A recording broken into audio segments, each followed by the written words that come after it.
I mean, that is absolutely the quickest way to kill a conversation. Something that you drug assessments. I am a single parent. How many parents you got in the audience? My applause. I'm a single parent, 4 kids, 23, 22, 21, 11. A lot of people say, oh, oops, baby. No, marrying his mom was the oops, remember, single parent. People ask me where I get my material. 23, 22, 21, and 11. I've achieved a major milestone in my life recently. I am now officially almost 50. Let's hear some shock and awe. Oh, really? Keep knowledge down the middle. It's actually up to my last birthday, the best you get out of me. Someone say, what, you almost 50? I say, well, I'm almost 49. And I am truly almost 50, and I chose to have some fun with it. When people start talking about old people, and they don't know me, I say, well, how old is old? It's like a deer in the headlights. I don't know, how old are you? It must be older than that. My girl actually said, what'd you do this weekend? I said, well, I played some tennis. You play tennis? That's right, I still chew my own food, too. I'm not taking wearing diapers yet. I get a perspective. Again, as Jeff said, I've been a family therapist for about 22 years now. And I get a perspective. Things are different. Again, with my 11-year-old, it kind of keeps me plugged in. You know, it's not like in the good old days. How many people here remember Walton's Mountain? Back in the day, you got a couple dozen kids living in the house with mom, pop, and grand folks. Kids getting up at the crack of dawn, cutting roads through the mountains, building barns, milking the cows, collecting the eggs, coming in for breakfast. I would be happy if Elijah would remember the trash man comes the same day every week. I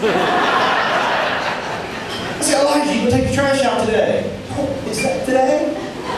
That's right, so I remember the first Thursday of every week.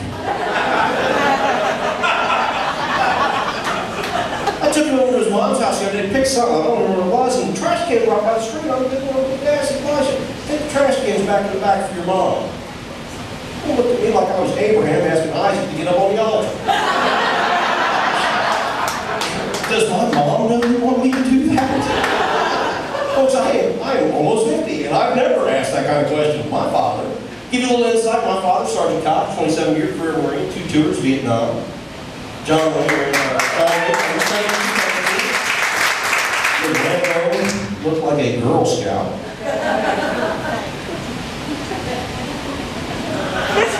I don't know if I like this guy. All right, stick with it. He's a tough guy. I mean, he's a tough guy to be raised by. And you know, again, I would never think to ask my father those kinds of questions. He said, well, that's because you're afraid of it. And I'll be honest with you, there was a time when I was younger that I had the proper respect for that. Man's 75 years old now. Had knee replacement surgery. I can get to my truck before he can get to me. It was tough being raised by him. Again, I've never backtalked my dad, but I remember one time we got into it about something. And after I got up, I ran back to my bedroom, and I slammed the door. I was, touched me like the other day, I'm talking to him. Bam! Opens the door. Sergeant Cox. With a baseball bat sitting on the bed. And he said, here, you'll need this. It's all good, Dad. I'm all right. I'm good. The man looked at me, and I mean, with the most serious look on his face, he said, "I'll tell you something. You may not respect your elders, but you will respect your betters." Oh, Dad was always saying stuff like that. Penny saved, penny earned. And yes, he would take credit for that. I was watching John Wayne movie not too long ago after that, and John Wayne took his son and threw him off his horse, and looked down at him and said, "You may not respect your elders, but you will respect your betters." Dude stole that line! I know.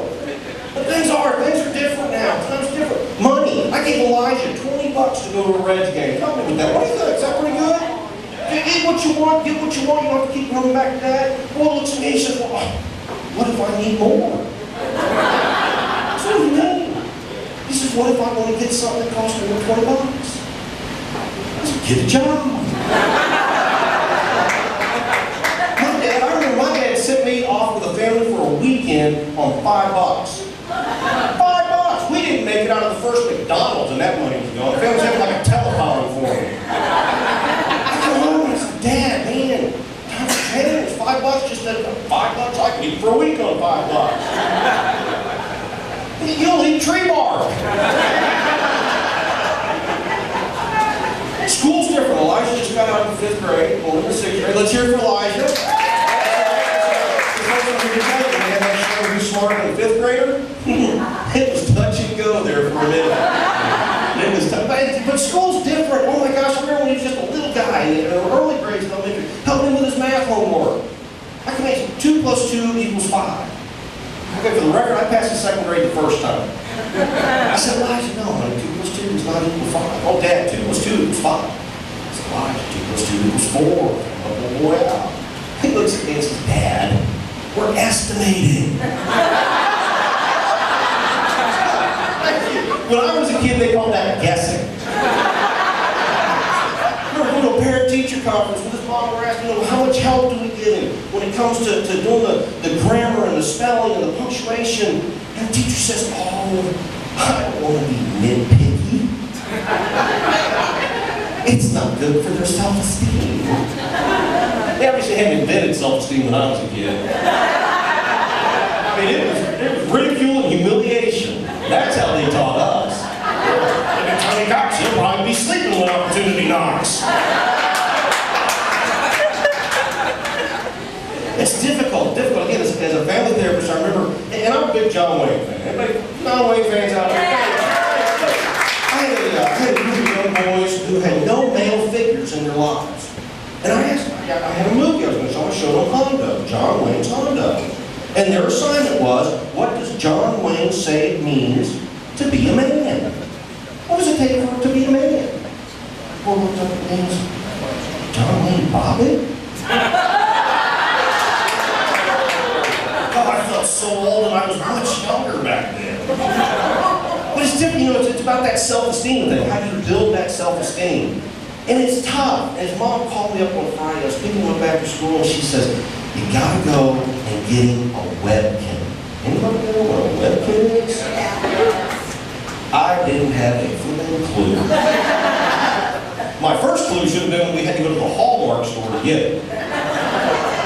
And we walked in, and he ran back. Now, for the record, let's throw this out here. For the record, I think, and I'm trying to raise my son to be a man, and I think for a man to be a real man, you've got to be in touch with your feminine side. No, really, you got to be in touch. You got to be in touch with your feminine side. I'm cool with that. Oh, boy ran over to these little stuffed animals. Folks, there is a fine line between feminine and gay. And I'm biting my tongue. I mean, I am flipping chewing on my tongue. And we walked up, I can't handle it anymore. I looked down and said, Elijah, the other little girls in school have one of those? Elijah did not find that funny at all. Oh, man, I was laughing all the way out to the truck. I thought that was hilarious. We got to the truck, and Elijah, I guess he had nothing to do. He said, well, at least I didn't have a pet rock named Fred. Too much self-disclosure. Things have changed. I remember back in the day, my oldest son, Zachary, got him one of those, what was that? It was like tickle me elbow. Remember that tickle me elbow that would not shut the flip up for anything? His mom bought it for him and told him to leave it at your dad.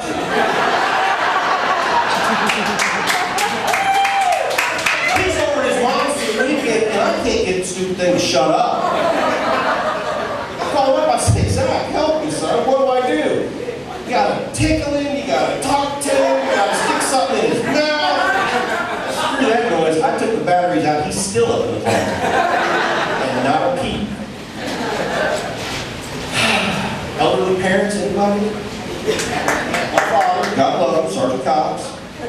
I don't know what I was thinking. I talked him into getting a computer.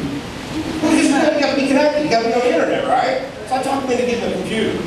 He calls me like 3 days after he got it. He is pulling what little hair he has out. This is stupid. I'm going to take it back. It doesn't work. So what's wrong with it? I just can't get it to work. So I come over. I'm like, all right, Dad, chill out. I'll be there for you, Dad. I love you. I'll be there. I come walking in, and you just got to imagine this poor little guy. He's all hunched over, and he's looking at his computer screen, and all he's got is the color bars. So I can't make that go away. I can't make the computer go on. I said, well, Dad, Have you connected all the wires? Well, I'm not stupid, you know. So, well, have you tried turning the computer off and on? He said, yeah, I did it. He reached up and he turned the monitor off. Thank you. Reaches up, turns the monitor back on. And I'm sitting there thinking, okay, now this man is still quick. And I have to judge, I'm in a very small room with him.